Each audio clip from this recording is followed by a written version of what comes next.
to, pabait-bait na ito. Anong gagawin ko dito? Nagpabait-bait na dahil nasermonan, napagalitan. Ay, Diyos ko na lang itong mga ibon na ito. Parang mga tao. Pasaway. Pasaway. Pasaway.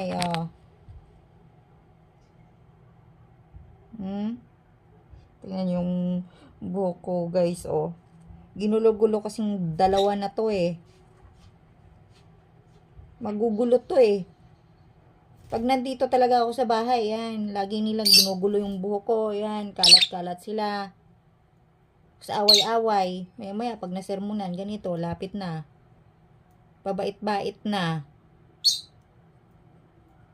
Mga na to, mga ibon na to.